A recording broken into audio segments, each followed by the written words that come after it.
You know, I love woodworking. Mm-hmm. Somebody said to me, though, that it's not very environmental. And I thought to myself, what? You're joking, aren't you? Now, proper managed forests are better off being managed than they are just being left alone.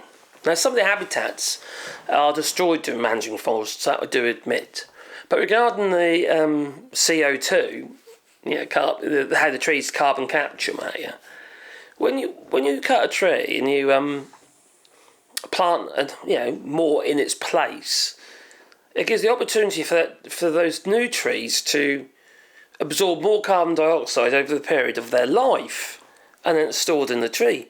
A mature tree, well, it doesn't really how to put it, carry on storing as much carbon as a new tree, so a younger tree. So when it gets like 10 years and it's still growing nicely and it's still absorbing all that carbon dioxide, through the leaves, what have you, then pumping out oxygen in its place. But a mature tree grows much slower, plus limbs fall off and stuff like that as they get older, bits drop off, end up on the ground, and there's carbon dioxide in there, yes, that's been trapped, but also it'll rot, and when it rots it creates other greenhouse gases such as methane. So if you're allowing the trees to get really old, you're creating a lot of methane, but plus carbon dioxide escapes at the same time. Now, if you process that tree into, say, a piece of furniture or arguments, I don't know, a barn, for instance, a bit of oak framing somewhere, that carbon dioxide is trapped inside that wood, in that house. It's there forever. As long as the house is, don't burn down, that is. Whereas if you allow it to rot, a tree gets to its age, what have you, then dies, because they don't generally die of old age. Trees don't die of old age. People realise this. They don't die of old age. They die from disease. Funguses, etc. Like honey fungus, oak trees, otherwise, if they didn't get disease, they'd be there forever almost, And some trees have existed hundreds and hundreds of years. But in that time, limbs have fallen off, all this sort of stuff has gone on, and then you've got the methane gases escaping, what have you. I'm not suggesting we should be chopping down all the mature trees. No, I'm not. I think we need managed forests. But with that mindset, you could reduce the amount of carbon dioxide more than actually leaving it to its own devices. To me, it makes more sense.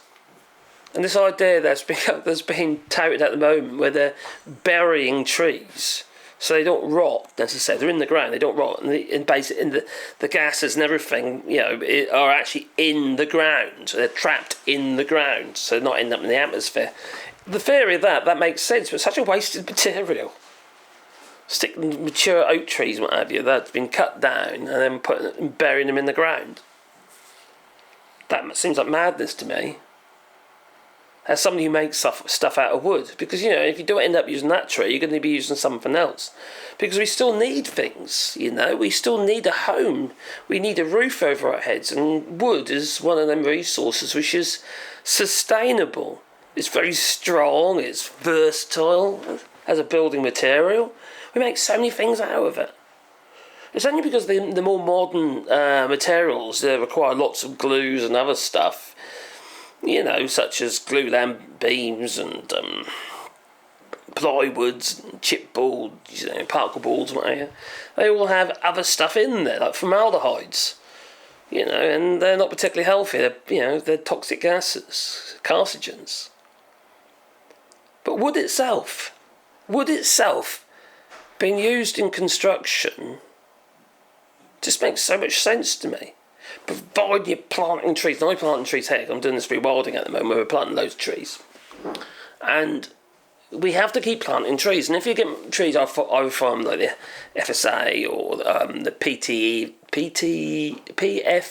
or whatever the European version of it is, and the idea is that trees like that, they're replenished forests.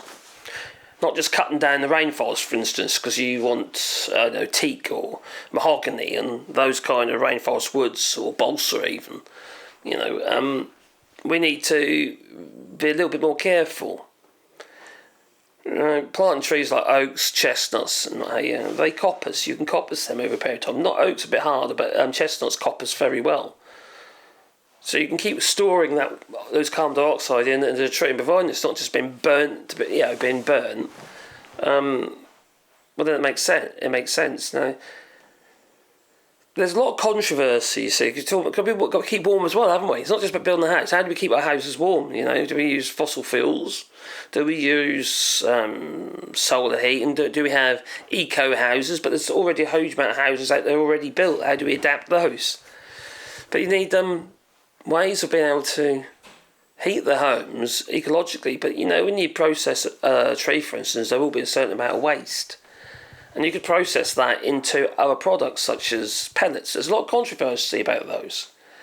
Now, in the UK, I don't know if they actually make any pellets in the UK, because I know for a fact that they import a load. And there was a controversy some while ago by the DUP, which is in Northern Ireland, where they were importing pellets from Canada at huge detrimental environmental costs. So it's like, what's the point?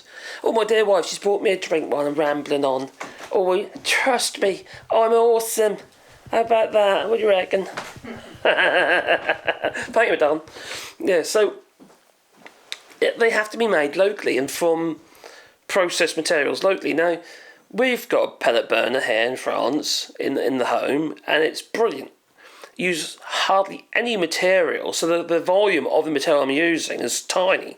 Yes, we're using the pellets and they have to be processed, but they're not imported. Pretty much all the pellets here in France, all the ones we've found, have all been fabric en France.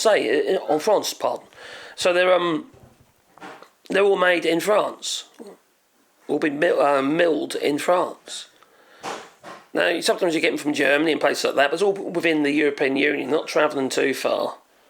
And they can all be travelled by road, I suppose, in quite large quantities. But it's if you think of the size, a bag of pellets, right, which is about 15 kilos, isn't very big. It's about, volume-wise, it's a little bit smaller than the bag of sand. Now, the thing is with that bag will last over a day and a half generally, in a 9 kilowatt pellet burner, and it's such a small volume of wood. And if we used a wood burner, we'd be using 3 times the volume in the same no more than that, probably 6 times the volume, which is almost about 5 barrow loads of wood in the same length of time, or thereabouts, or 5 large baskets.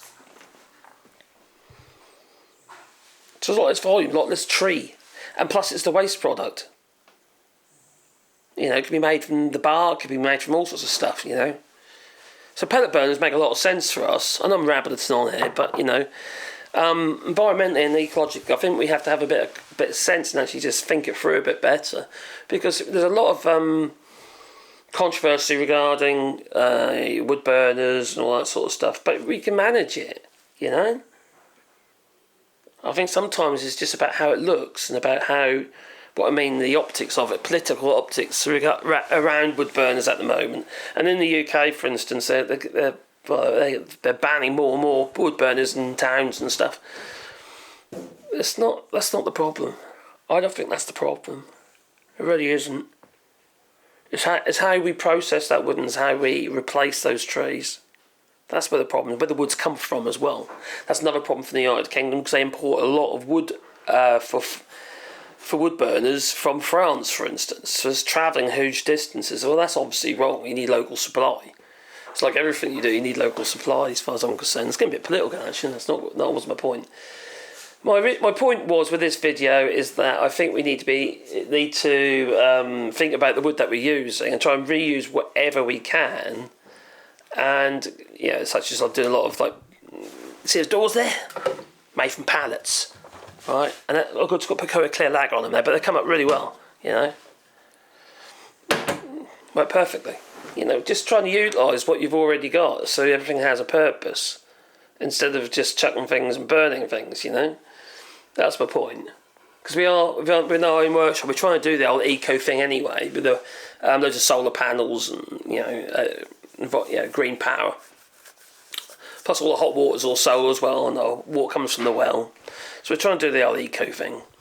We feel it's sort of a responsible thing to do, and we can do it here quite easily. It's not too bad. It's sort of very rural, you see. So anyway, that's a bit of a ramble. Wasn't really woodworking, but I thought I'd share with you. There you go. Anyway, please hit the like button and maybe subscribe to the channel. Toodaloo. Look after your wood. Not that wood. No, you saucy devils, you.